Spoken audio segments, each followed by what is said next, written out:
오늘도 하나님이 주신 말씀을 통해서 나에게 주어진 축복도 발견하게 해주시고 누릴 수 있도록 역사해 주시되 하나님이 본래 우리에게 주셨던 정체성의 비밀을 발견하게 하시고 그리스도이신 예수 이름으로 모든 것을 잃어버린 우리 상태도 되돌려서 준비된 축복을 누릴 수 있도록 하시는 하나님 사를 체험케 해 주셔서 갈등이 사라지게 하시고 하나님이 약속하신 모든 축복을 삶 속에서 날마다 누리며 살 수 있도록 역사하여 주옵소서. 순간순간 공격하는 사단의 세력을 우리가 몰라서 당할 때가 많이 있습니다. 하나님 주신 언약 붙잡고 사단이 어떤 방법으로 어떤 통로로 공격하는지 볼 수 있도록 그리고 알게 하여 주시고 그리스도 대신 예수 이름으로 그 모든 세력을 대적할 수 있도록 축복하여 주셔서 요셉이 누렸던 형통하게 이루어지는 축복이 우리 삶 속에 열매로 나타나도록 역사해 주셔서 땅 끝까지 이르러 증인이 되어지도록 역사하시겠다고 약속하셨던 그 말씀이 성취되어지는 것을 체험할 수 있도록 축복해 주옵소서. 오늘도 최고의 복을 받은 자들이 모였습니다. 하나님이 원하시는 힘과 능력을 통해서 세계 모든 사람들에게 이 복음을 증거할 수 있는 제자로 성장할 수 있도록 축복하여 주옵소서. 예수 그리스도 이름으로 기도하옵나이다. 아멘.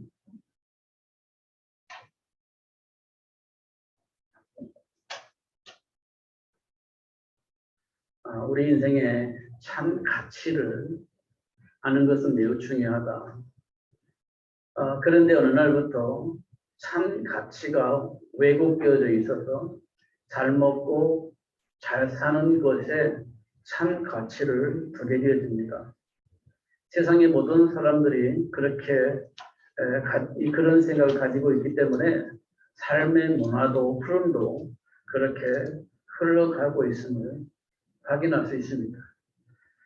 왜곡되어져 있는 삶의 가치를 되돌릴 수 있는 사람이 이 세상에 있냐? 사실은 없어요. 세상의 모든 사람들이 그렇게 살고 있기 때문에 그걸 되돌린다? 이건 불가능합니다. 모르느냐? 알고는 있어요. 그러나 되돌릴 수 있는 힘이 없습니다. 그래서 어쩔 수 없이 나 또한 그렇게 살 수밖에 없는 상황을 만나게 되어집니다. 어쩔 수가 없다는 거예요. 그러면 우리 또한 그들과 함께 마귀에게 종로로 가다가 지옥에 가게 되어진다는 겁니다. 이 세상에서는 물론 행복하게 살 수가 없습니다. 왜냐하면 답이 있으면 행복합니다. 그러나 답이 없으면 모든 걸 다 가지고 있어도 행복하지 못해요. 결국은 마귀가 시키는 대로 살 수밖에 없는 상황이 벌어진다는 겁니다. 그래서 사도 바울은 본질상 진노의 자녀다 이렇게 표현했어요. 왜냐? 하나님의 영광이 이룰 수 있는 존재가 이 땅에 없다라고 얘기를 했습니다. 일생 동안 마귀에게 종노릇 할 수밖에 없기 때문에 그렇다라고 얘기를 합니다. 그런 삶 현장에 우리가 있는 겁니다. 그러면 그 현장에서 우리가 살아남을 수 있는 비결을 가지고 있어야 됩니다. 그걸 보고 우리는 해답이라고 얘기를 합니다. 그 해답을 우리는 가지고 있어야 됩니다. 그러면 문제 원인도 알아야 되고 그 문제를 해결할 수 있는 답을 우리가 가지고 있어야 되는데 근데 그걸 우리가 모르는 겁니다. 알 수 있는 사람이 없는 겁니다. 그래서 하나님께서 우리에게 그런 사실들을 그런 배경들을 알 수 있도록 역사하고 계십니다. 문제를 통해서 사건을 통해서 문제의 원인을 알게 하시고 그 문제를 해결할 수 있는 답을 알 수 있도록 역사를 하고 계시는 겁니다. 그렇기 때문에 자녀는요. 문제가 와도 문제가 되지 않아요. 왜냐하면 그 문제를 해결할 수 있는 답을 가지고 있으니까요. 그런데 하나님의 자녀가 문제의 원인을 모르고 해결할 수 있는 답을 모르면 문제가 되는 거죠. 왜냐하면 해결할 수 있는 답이 없으니까요. 그러나 해결할 수 있는 답을 가지고 있는 자는 어떤 문제를 만나도 문제가 되지 않습니다. 홍해 바다를 만난 이스라엘 백성들은 문제라고 난리를 쳤습니다. 해결할 수 있는 답이 없으니까. 그러나 모세는 문제가 되지 않았습니다. 왜냐하면 해결할 수 있는 답이 있었기 때문에 그래요. 그래서 모세는 하나님께 기도해서 홍해 바다를 가르고 홍해 바다를 건너게 되어지죠. 상상할 수 없는 일입니다. 어떤 과학자도 그런 답을 쓸 수가 없어요. 이 세상의 모든 사람이 그렇습니다. 사막에서 물이 없을 때 어떤 과학자가 물을 만들어낼 수 있습니까? 만들어낼 수가 없어요. 그럼 문제가 되는 거죠. 근데 모세는 문제가 되지 않았습니다. 왜냐하면 해결할 수 있는 답이 있으니까요. 이것이 하나님의 자녀에게 준 축복입니다. 이 세상이 뭐라 말할지라도 우리는 문제 원인도 알고 있고 답을 알고 있기 때문에 문제가 문제가 되지 않습니다. 그 축복을 누린 사람이 누구냐? 요셉입니다. 확인할 수 있습니다. 분명히 그렇게 말하고 있잖아요. 근데 우리는 그 사실을 안 믿습니다. 성경은 말하고 있기 때문에 알고는 있지만 삶 현장에 나가면 그 복을 누리지 못하는 겁니다. 왜냐하면 믿지 않으니까. 왜 안 믿어요? 믿는데요. 세상 사람들이 그렇게 안 살아요. 그러니까 나도 그렇게 살 수가 없는 겁니다. 우리가 삶 속에서 그런 것들을 수없이 봅니다. 그러면 예수를 왜 믿어요? 몰라요. 그냥 복 받으려고. 내게 있는 문제 해결하려고. 그렇게 예수를 믿습니다. 하나님과 관계는 전혀 상관이 없는, 인간의 정체성과 전혀 상관이 없는, 그냥 문제 해결받고 내가 원하는 삶을 살 수 있는 그런 삶이 내게 올 수 있도록 하는 겁니다.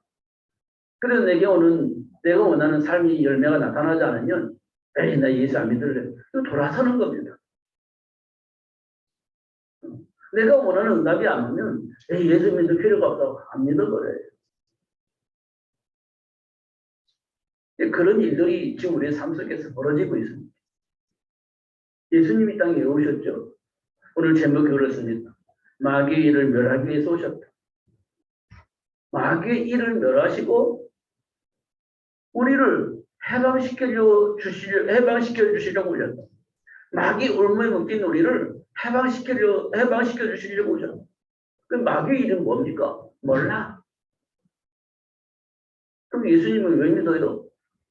몰라. 그냥 믿어. 이렇게 비워져 버리는 겁니다.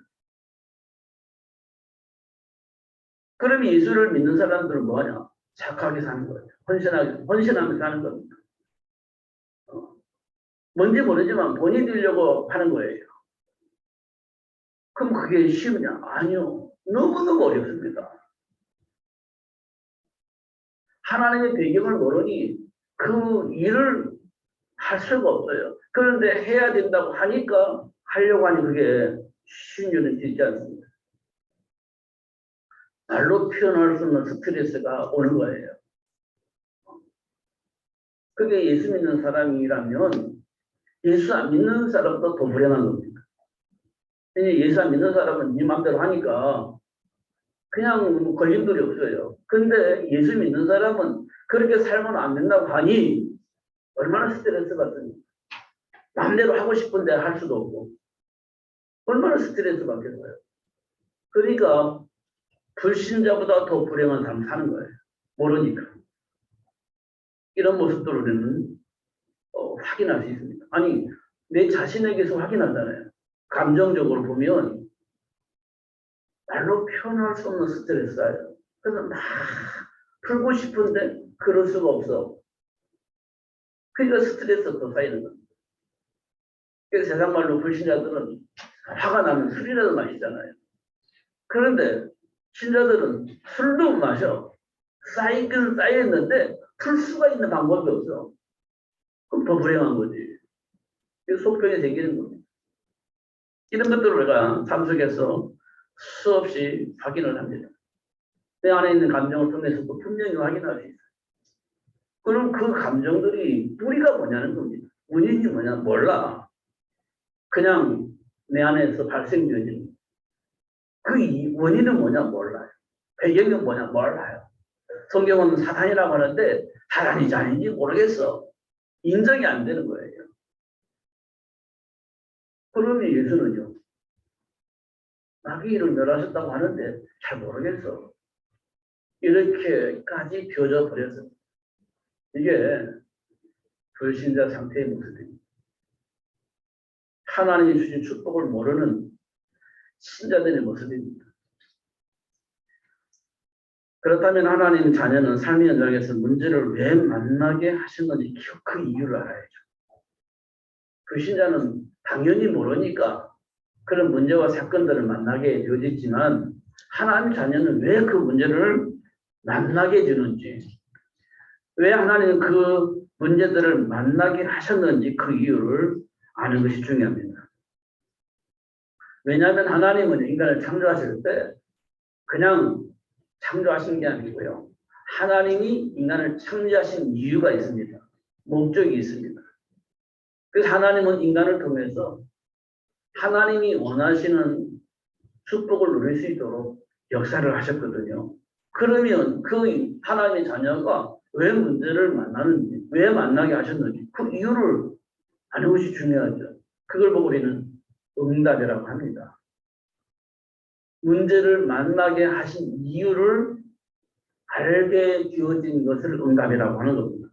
그 응답 받으면 그냥 문제가 다 해결되나요? 그렇지 않습니다. 문제를 만났을 때 답을 쓰는 거예요. 그 응답을 하나님의 말씀을 통해서 받은 응답이 삶 속에 성취되어지게 되어질 때가 언제냐면 응답을 삶 현장에서 문제 만난 그 현장에서 답을 쓰는 거예요. 그러면 말씀이 성취되어지고 하나님 약속하신 축복의 삶의 열매로 나타나게 되어지겠죠. 그걸 확인을 하게 하시려고 삶 속에서 문제를 주신 것입니다.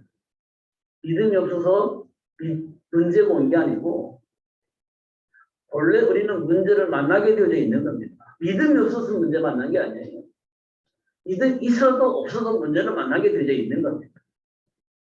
그러면 중요한 것은 답을 가지고 쓰냐 못 쓰느냐는 것이 지금 우리에게 주어진 숙제예요. 하나님의 말씀을 통해서 응답을 받은 사람은 답을 쓰겠지만 응답을 받지 못하면 답을 못 쓰는 거예요. 신자든 불신자든 마찬가지입니다. 이런 것들을 삶 속에서 확인하는 거예요. 그래서 어떻게 해요? 하나님과 함께하는 삶의 비밀을 발견하고 뿌리내려서 누릴 수 있도록 그렇게 역사를 하신 겁니다. 솔로몬이 모든 것이 어쩌다고 한 이유는 나름대로 세계 평화를 위해서 준비하고 또 준비해서 도전을 했는데 안 된다는 걸 알았어요. 그게 답이 아니라는 걸 알았어요. 그래서 모든 것이 어때다 이렇게 얘기를 했습니다. 그 다음에 뭐라고 답해줘? 하나님만이 헛되지 않다 이렇게 얘기를 했습니다. 답을 얻은 거예요. 그래서 많은 후손들에게 하나님과 함께 삶의 비밀을 누릴 수 있도록 얘기를 한 겁니다. 그게 전도서예요. 결국 삶의 현장의 문제를 통해서 예수님이 이 땅에 왜 오셨는지, 예수님과 함께 하나님이 약속하신 축복을 어떻게 누리는지 그 일을 알게 하시려고 또 깨닫게 하시고 그 축복을 누릴 수 있도록 하시려고 삶 속에 문제를 만나게 하신다 이렇게 말씀을 하고 있는 겁니다. 가인과 아벨 사건을 통해서 하나님을 떠난 자에게 나타난 문제로 인간의 정체성을 알게 하셨는데 응답을 받은 아벨과 그렇지 못한 가인의 생각과 선택의 기준이 다름이 원인과 배경을 알 수 있게 하셨습니다. 가인이 왜 응답받지 못했냐? 하나님의 말씀을 무시해버리고, 그런데 자기는 하나님을 무시했다고 생각을 하지 않아요. 왜냐? 나름대로 최선을 다하여서 하나님께 예물을 가지고 제물을 가지고 나왔기 때문에 자기 자신은 최고의 가치를 가지고 하나님께 나왔는데 왜 응답을 하지 않으시냐라고 얘기를 한 겁니다. 나름의 최선을 다했는데 내 안에 있는 모든 것을 총동원하여서 준비해서 하나님께 나왔는데 왜 응답을 안 하시냐 이렇게 생각을 한 겁니다. 근데 아벨의 예배를 하나님 받으시거든요. 그러니까 아벨은 별것 없는 것 같은데 아벨의 예배를 받으시고 가인의 배에서 자기의 예배를 안 받으시는 거예요. 차이가 뭡니까? 사실 가인이 더 정성을 들였는지도 모르겠어요. 최고의 가치 공부를 가지고 왔는지도 모르겠습니다.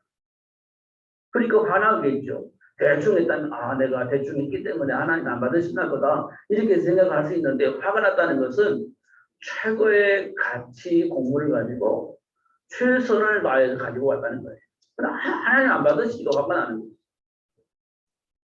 뭘 받으셨죠? 하나님을 만나려면 뭘 가지고 와야 되는지에 대한 메시지를 안 들은 겁니다. 안 받는 거지. 하나님 원하는 것은 피를 가지고 나오는 거예요. 근데 그 말을 안 듣고 정성을 다해서 최고의 가치 목적을 가지고 나오니 하나님 안 받으시는 거예요. 우리 삶의 기준이 왜곡되어지면 최선을 다해서 최고의 가치를 하나님께 드리면 당연히 받으시고 나에게 축복을 할 거라고 생각을 하는 거예요. 근데 하나님은 피를 원하는 겁니다. 이 말은 뭐냐면 하나님이 약속하신 말씀이 우리에게 들려줘야 되는 거예요. 그러면 그 길을 가는 겁니다. 너가 뭐라고 해도 그 길을 가면 하나님의 응답을 하시는 겁니다. 근데 가인은 그걸 놓친 거고 아벨은 그거를 잡은 겁니다. 그러니까 아벨은 응답을 받고 가인은 응답을 받지 못한 거죠. 생각과 삶의 기준이 달랐다. 이렇게 우리가 확인할 수 있습니다. 정말 중요한 것은 응답을 받아 누리는 아벨을 응답을 받지 못한 가인이 공격을 한다는 거예요. 하나님과 함께하는 삶을 누리고자 하는 자들을 하나님과 함께하는 삶의 비밀을 왜곡되게 알고 있는 그들이 하나님과 함께하는 삶을 누리고 있는 그들을 공격한다는 겁니다. 가인이 아벨을 공격하듯이 하나님과 함께하는 삶을 누리고 있는 그들을 무지하게 공격을 한다는 겁니다. 그 복을 누릴 수 없을 만큼 공격한다는 겁니다. 때때로는요 죽이기도 합니다. 그래서 수많은 승리자들이 나오잖아요. 하나님의 계획이 이루어지지 못하게 하려고, 하나님 나라가 확장되어지지 못하게 하려고 정말 하나님이 원하시는 복음을 증거하는 그들을 죽이기도 했잖아요. 우리나라에 수많은 선교자가 나왔습니다. 근데 그것으로 끝나는 것이 아니라 그들로 인하여서 지금 이 세상 우리나라에는 수많은 기독교인들이 열매로 딱 나타나는 겁니다. 그래가지고 세계 곳곳에 선교사로 오히려 파송되어지기도 하는 일이 벌어졌어요. 하나님이 원하시는 일은 막을 수가 없는 겁니다. 근데 왜 지금 이 세상에 왜 난리가 납니까? 복음이 사라졌어요. 너무나 잘 먹고 잘 살다 보니까, 과학이 발전하다 보니까, 의학이 발전하다 보니까 하나님이 필요 없어. 하나님과 함께하는 삶이 필요 없어. 그러다 보니 복음이 사라져버린 거예요. 그 복음이 왜곡되어져 있습니다. 그 복음이 되어지지 못하게 만들고 있어요. 사단이 종교라는 것을 가지고 그렇게 공격을 하고 있는 겁니다. 이때 예수가 그리스도임을 말하고 복음을 증거하면서 하나님과 함께하는 삶을 누리라고 말하는 사람들을 방해하게 되는 겁니다. 멋있게 말하는 그런 교회가 되어주도록 만드는 겁니다. 화려한 교회, 시스템이 완벽한 교회. 그렇지만 하나님이 주신 축복을 말하지 못하게 하는 그런 교회. 맞습니다. 너무 화려하고 메시지 좋고 그래도 내 생각과 완전히 빼앗길 만큼 그렇게 만든 교회는 많아요. 정말 많습니다. 그런데 세상은 혼란스럽게 빠졌습니다.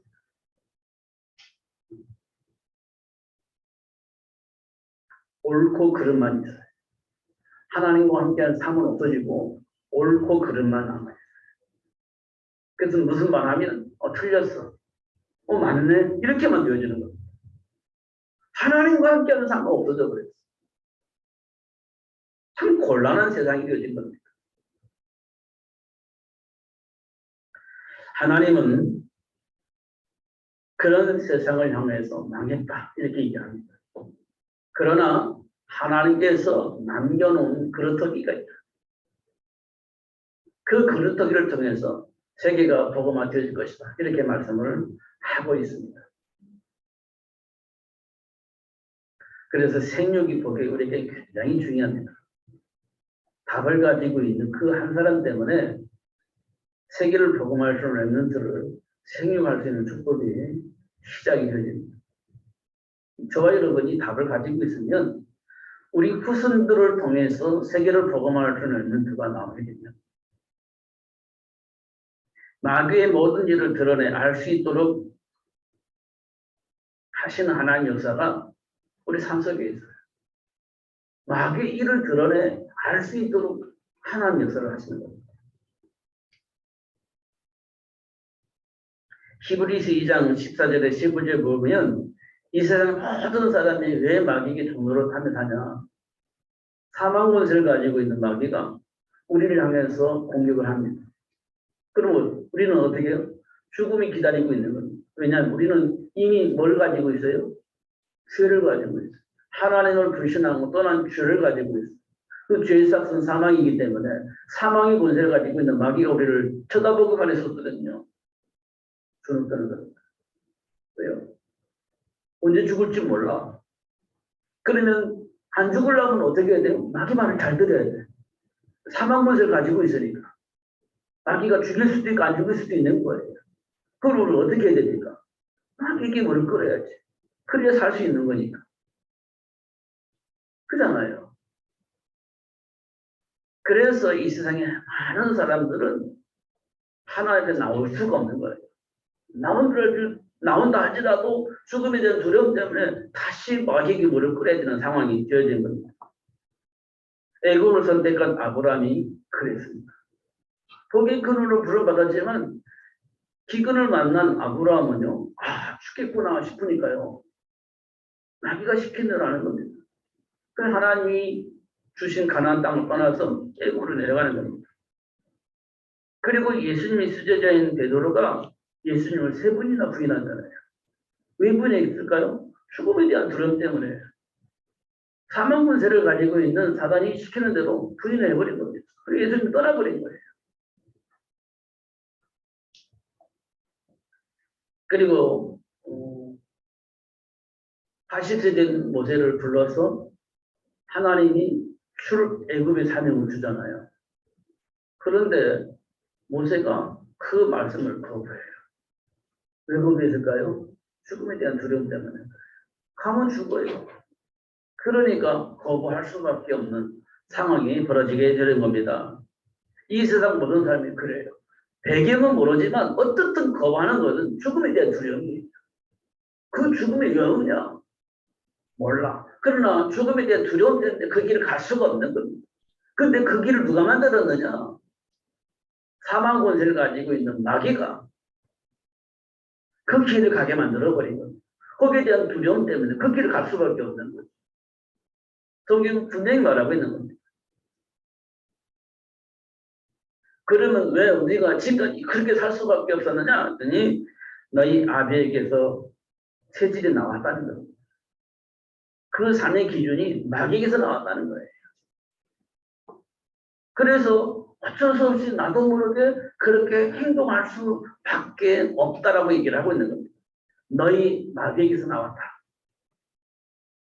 우리가 가지고 있는 감정들, 삶의 기준들, 내 안에 있는 모든 감정들이 어디서 나왔냐? 너희 아비에게서 나왔다. 이렇게 얘기를 하고 있는 겁니다. 가룟 유다는 예수를 은 30에 팔아먹어 버렸습니다. 그게 어디서 나왔냐? 마귀에게서 나왔다는 거예요. 은 30에 팔아먹었어.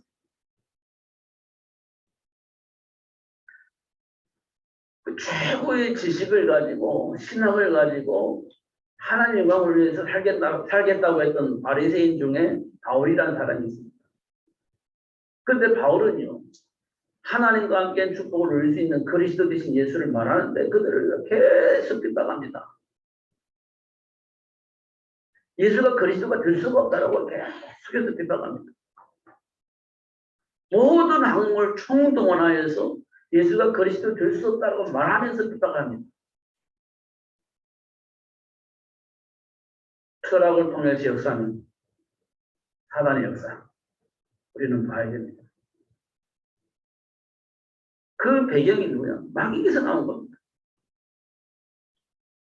다윗을 공격한 사울왕의 이유와 배경을 보면 백성들이 왕인 나를 더 좋아해야 되는데 다윗을 더 좋아하는 겁니다. 이게 시기질투라는 거죠. 그러니 어떻게 해요? 다윗을 죽여야지. 왜? 왕권을 유지하려고 하다 보니까 다윗이 없어져야 돼.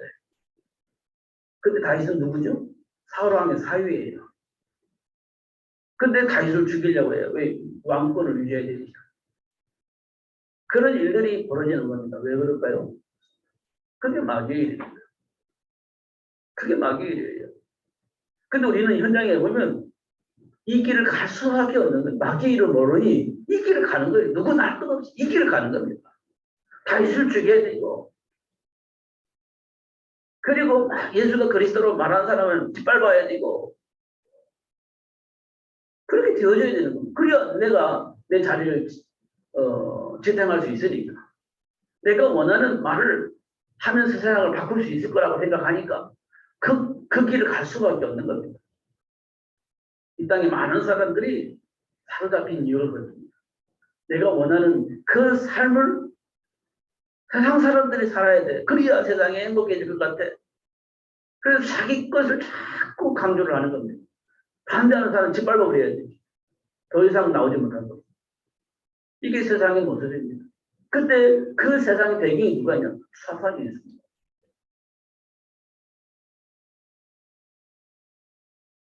결국은 뇌물을 받는 거잖아요. 뇌물을.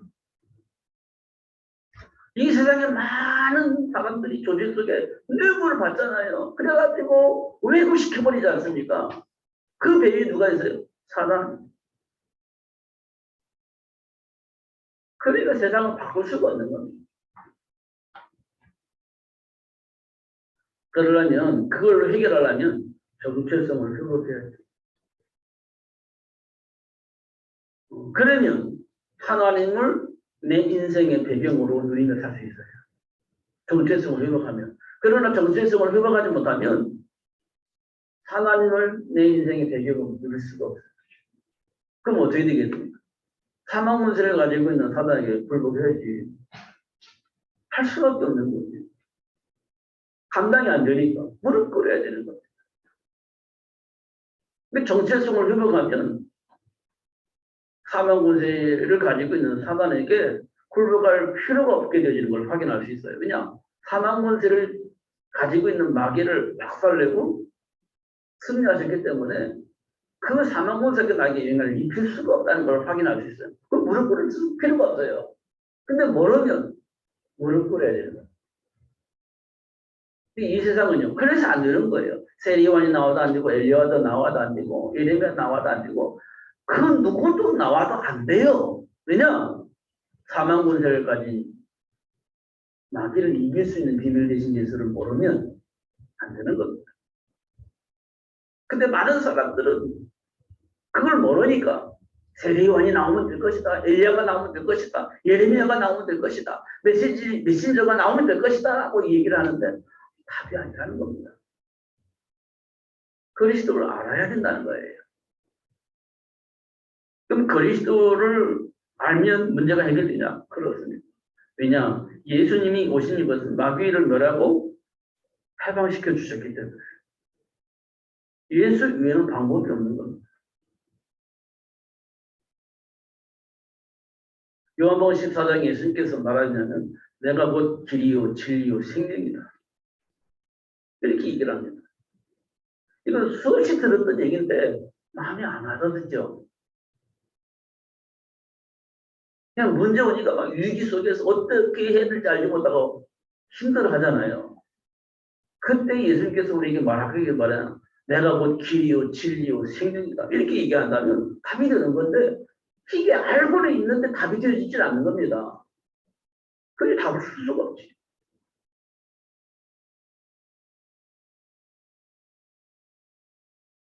요한계시록 3장 20절에 문을 두드리는데 문을 안 열어. 문을 열고 영접하면 예수님이 우리와 함께 살면서 준비된 축복을 마음껏 누리면서 살 수 있도록 역사하신다고 약속을 하셨는데 안 믿어. 그게 문을 안 닫아. 문을 안 열어. 그리고 그 문제를 해결하려고 수없이 노력을 하는데 방법이 없는 겁니다. 해결이 안 되는 거예요. 그래서 내가 곧 길이요 진리요 생명이 나를 만나지 않고는 아버지께로 오자고 하느니라 이렇게 말씀하셨는데 그거는 수없이 듣기 때문에 아는데 마음의 문을 안 열어. 예수를 영접하면 되는데 영접을 안 해. 그리고 내 방법대로 문제를 해결하려고 하니 답이 안 되는 거예요.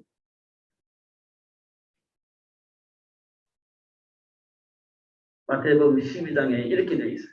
강한 자를 결박한 이후에 세가를 의탈할 수 있다. 이렇게 얘기하고 있습니다. 강한 자를 결박하지 않으면 세가를 의탈할 수 없다. 이렇게 얘기하는 거예요.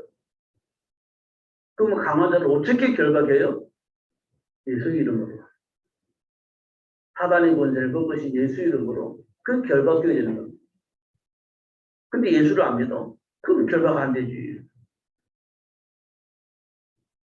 이게 정체성을 회복하면 이 어마어마한 축복을 누릴 수가 있게 되어지고 사람을 복되게 할 수 있는 축복의 문이 열리는 겁니다. 문제를 만나면 더욱더 확 선명하게 예수가 그리스도를 알 수 있게 되어지는 겁니다. 갈등 속에 있으면 더욱더 선명하게 하나님이 약속하신 언약이 답이 되어지는 겁니다. 문제될 게 없는 겁니다. 정체성이 회복되어지면 전혀 문제될 거 없어요. 갈등이 오면 언약이 답이 되어지죠. 한계를 느낄 때 예수님이 이 땅에 왜 오셨는지 알 수 있는 답이 되어지기 때문에 전혀 문제될 게 없는 겁니다.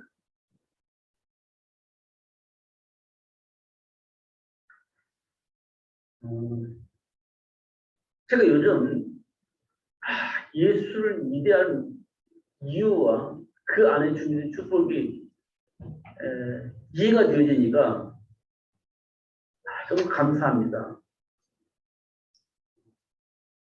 문제가 문제로 보여지질 않아요. 물론 우리 안에 있는 본질이 드러날 때도 있지만 전혀 그거는 지나가는 것이 뿐만 아니라 치유되어지는 시간, 회복되어지는 시간이에요.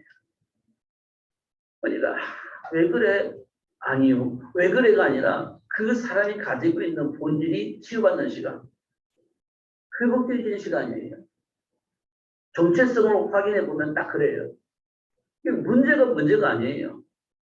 회복되어지는 시간, 치유받는 시간, 사명이 내 안에서 확인되어지는 시간, 그런 시간이 되어지게 하신 하나님의 사를 보게 되는 겁니다. 그러므로 그리스도 대신 예수 이름으로 정체성의 축복을 누릴 수 있도록 역사하시는 것을 확인할 수 있습니다. 형통하게 되는 삶의 축복을 누린 요셉의 배경을 보면 언약을 통해서 준비된 축복을 이미 알아버렸어요. 언약을 통해서 하나님이 준비하신 축복을 이미 알아버렸습니다. 그래서 노예로 팔려나가도 너네부터 감옥에 가도 문제가 되질 않았어요. 하나님이 준비하신 축복을 보았기 때문에 그 축복을 누릴 수 있었기 때문에 문제가 되질 않았어요. 그래서 하나님 준비한 축복을 누릴 수 있었던 겁니다. 그게 형성의 복의 열매로 나타나버린 겁니다. 그리고 애굽의 왕궁에 들어갔을 때는 사명을 알게 됐어요. 나도 살아야 되고 이스라엘 백성도 살아야 되고 전 세계 모든 사람도 살아야 되기 때문에 그 사명을 가지고 7년의 풍랑의 기간 동안에 7년의 흉년을 대비를 하게 된 겁니다. 생명을 살려야 되니까. 그걸 딱 준비를 한 거예요. 그게 요셉이 가지고 있는 사명입니다. 하나님이 주신 사명이었죠. 그렇게 된 겁니다. 그 일을 위해서 하나님이 노예로 또 감옥에 가서 장관들을 만나고 결국 애굽 왕궁에 들어갈 수 있는 그 길로 이끌어 가시는 하나님의 역사를 보게 되죠. 결국 요셉은 뭐라고 말합니까? 하나님이 이렇게 얘기합니다. 하나님이 당신들을 통해서 세계 모든 사람들의 생명을 살리기 위해서 나를 이곳에 보냈습니다. 당신들이 나를 미워해서 나를 이곳에 파는 것처럼 보이지만 사실은 하나님께서 이 세상 모든 사람들의 생명을 보존하게 하시려고 나를 당신들의 손을 통해서 이곳에 보내게 하신 것입니다. 그러니까 당신들이 한 게 아니고 하나님이 하신 거예요. 라고 얘기를 한 겁니다. 근데 알고 있었다는 거예요. 골리앗을 이기고 전쟁에서 승리한 다윗의 배경을 보면 목동이를 할 때 내가 목동을 잘한 것이 아니고 하나님이 나와 함께 하심으로 이 목동이를 잘 할 수 있도록 축복하셨다고 알고 있었습니다. 곰도 이기고 사자도 이길 수 있었을 것은 하나님이 나에게 힘을 주었고 능력을 주셨기 때문에 그렇게 되어진 것이다라고 생각을 한 겁니다. 그런데 사무엘을 통해서 하나님이 준비하신 축복을 알게 되어집니다. 내가 장차 이스라엘의 왕이 되겠구나 라는 것을 알게 된 겁니다. 이스라엘 왕이 되는 거예요. 그럼 결국 다윗은 이스라엘 왕이 되는 거지 않습니까? 하나님이 그렇게 준비하셨으니 이미 알고 있었어요. 그 가운데 골리앗도 이기고 사울 왕이 막 자기를 죽이려고 하는 전혀 관계가 없어요. 왜냐? 나는 어차피 죽지도 않을 뿐만 아니라 이스라엘 왕이 될 것이기 때문에 문제가 되지 않은 겁니다. 골리앗도 이길 수 있었고 사울 왕이 그렇게 자기를 죽이려고 한다 할지라도 상관이 없어. 어차피 나는 이스라엘 왕이 될 건데. 그러니까 사울 왕을 죽일 필요도 없고 그것 때문에 내가 불안해 떨면서 살 필요도 없게 되지. 이게 골리앗을 이긴 다윗이 가지고 있는 비밀이었습니다. 그 비밀은요, 하나님 주신 언약 안에 있어 누렸던 축복이죠. 그 언약을 아는 거 굉장히 중요해요. 이게 모르니까 우리가 방황하는 거예요. 하나님 분명히 약속하셨는데 알고는 있는데 못 누리니까 문제가 생기는 겁니다. 인간이 누릴 정체성의 축복을 알게 하시고 그 축복을 누릴 수 있도록 역사하시는데요. 제일 먼저는 세계 복음화가 하나님 원하는 거잖아요. 그럼 세계를 복음할 수 있는 제자를 세력을 하는 것은 우리에게 주어진 사명이에요. 세계를 복음할 수 있는 제자 만들어내는 것이 우리 인간에게 주어진 사명이에요. 그렇잖아요. 세계 복음화 해야 된다면서요. 그러면 그 세계를 복음할 수 있는 제자 만들어내야죠. 그게 생육의 복입니다. 중요한 것은 사단의 일을 정보가 다스릴 수 있는 권세를 삶 속에서는요. 그거 하지 못하게 하려고 준비하지 못하게 하려고 계속 공격하고 있기 때문에 그 사단의 일을 정보가 다스릴 수 있는 권세까지 주셨기 때문에 그 축복을 누리는 겁니다. 그러니까 하나님 주신 언약 안에서 답을 얻게 되는 겁니다. 중요한 것은 그 마귀의 일을 멸하시고 하나님 원하시는 일을 할 수 있도록 신분을 회복하려고 예수님이 이 땅에 오셨다는 겁니다. 그 예수님을 우리가 믿는 거예요. 세계 복음을 위해서 역사하시는 하나님 시간표를 보면 하나님이 축복을 알리고 준비하게 하신 하나님의 역사를 보는데요. 이스라엘 백성들을 400년의 노예 생활을 하게 합니다. 근데 성경에 보니까 이스라엘 백성들이 노예에서 해방되어지게 해달라고 하는 게 막 부르짖었습니다. 근데 응답을 안 하세요. 근데 어느 날 하나님이 아므람과 요게벳을 찾아와가지고 출애굽을 할 수 있도록 이끌어갈 출애굽을 위해 이끌어갈 모세를 생육하라 이렇게 얘기를 합니다. 왜? 이렇게 우리가 반응을 하겠죠.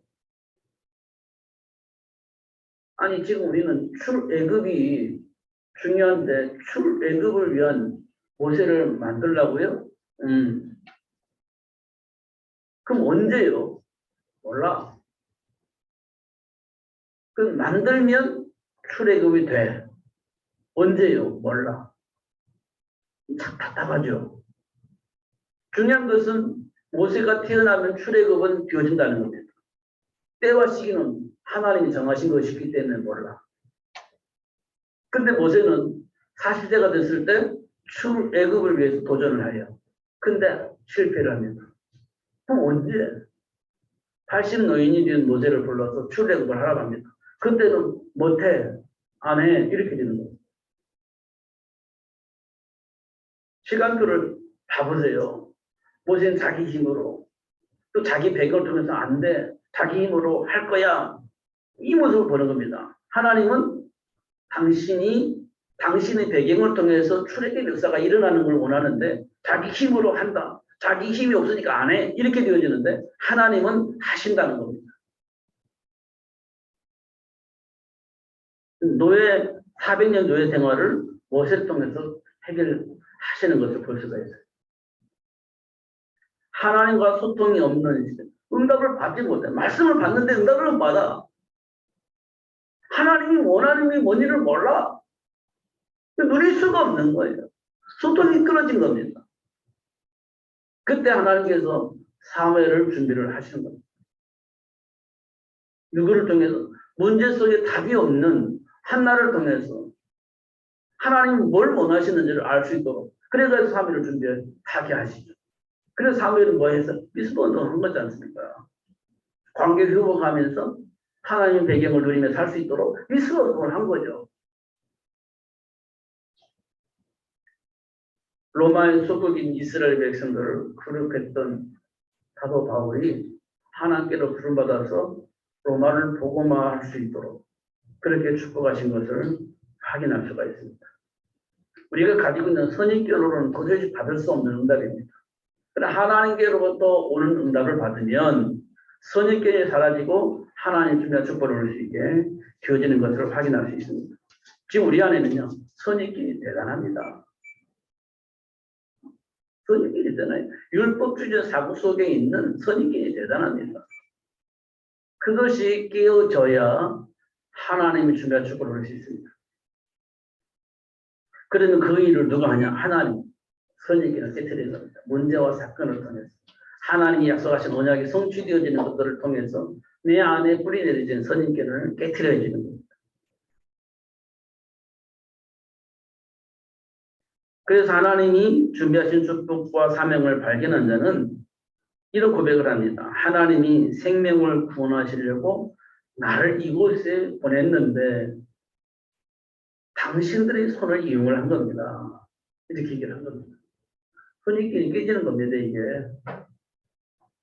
우리 선입견은요, 당신 나를 이거 팔아가지고 내가 얼마나 고생했지 아세요?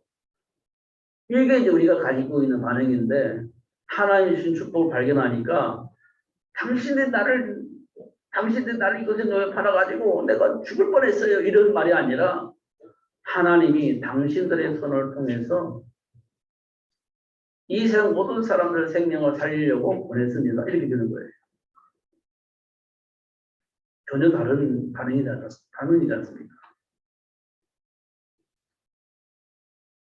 그리고 그렇도록 예수가 그리스도라고 말하는 자들 잡아다 죽이기도 하고 피하겠던 바울이 로마 복음화를 위해서 도전을 하는 겁니다.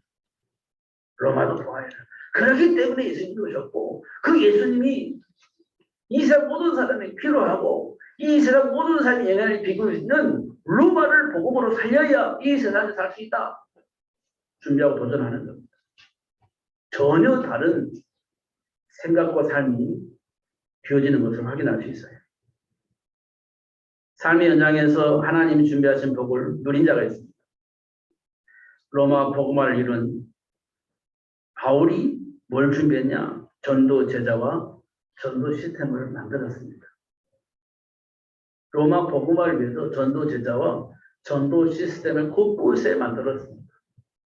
그래서 뭐 했냐? 렘넌트 준비했습니다. 현장 살릴 수 있는 렘넌트 준비했습니다. 그 우리는 교육이라고 하죠. 교육.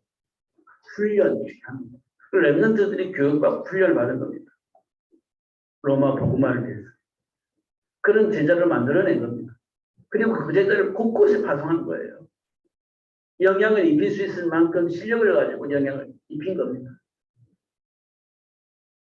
삶의 문제를 해결한 거죠. 그러다 보니 세상이 막 힘이 세지고 막 행복해지는 겁니다. 그들을 들어 사용할 수밖에 없죠. 아무리 로마 권력을 가지고 있어도 그들을 동력해서 쓸 수밖에 없는 겁니다. 그래서 막 로마가 이게 막 잘 균형 잡혀서 이게 흘러가는 줄 알았는데 어느 날 보니까 예수 믿는 사람들이야. 그래서 빼내려고 하니까 빼낼 수가 없어. 그냥 조직이 파괴될 것 같으니까 빼낼 수가 없어. 근데 이들이 예수를 버리지 않네. 이들이 예수 밖에는 일을 안 하네.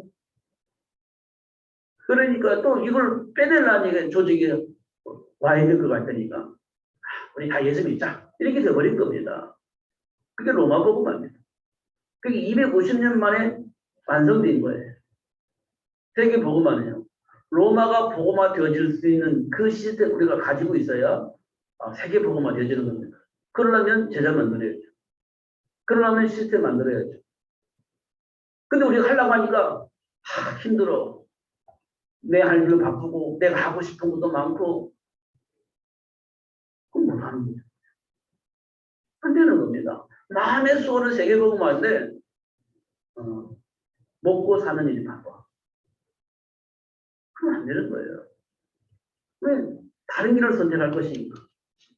하나님의 배경을 누리는 것이 아니라 일단 먹고 사는 것을 우선으로 하니 선택이 잘못되어지는 거죠. 그러면 세계복음은 언제예요? 쉽지 않을 겁니다. 로마 복음의 배경에는요. 생명 바치는 사람도 있어요. 고린도 지역에 브리스라 부분은 바울 대신에 자기 생명까지 드리겠다. 이렇게 할 수 있는 사람이 있었습니다. 그게 이제 고린도에 살릴 수 있는 비밀이거든요. 이 말은 그냥 바울을 위해서 생명 바치겠다 있는 말이 아니고 하나님이 원하신 그 일 때문에 내가 헌신할 수 있다는 거예요. 그게 굉장히 중요한 거예요. 그런 인물들이 나오니 결국 로마가 복음화되는 겁니다. 세계를 복음하려면 그런 사람들이 나와야 돼요. 그리스도 예수 안에. 그게 가능하죠. 예수님이 오신 것은 마귀의 일을 멸하시고 묶여있는 우리를 구원해 주셨다는 거예요. 해방시켜 주셨다는 겁니다. 사망에서 우리 간섭할 수가 없다는 것을 알게 되어지면 세상 임금 사단이 우리를 어떻게 할 수가 없는 겁니다. 우리는 능히 그들을 물리칠 수 있고요. 예수 이름으로. 그런 인물들이 나와야 세계가 복음화되는 겁니다. 현장이 복음화되어지고요. 세상이 왜곡되어진 이 세상을 바로 잡을 수 있는 겁니다.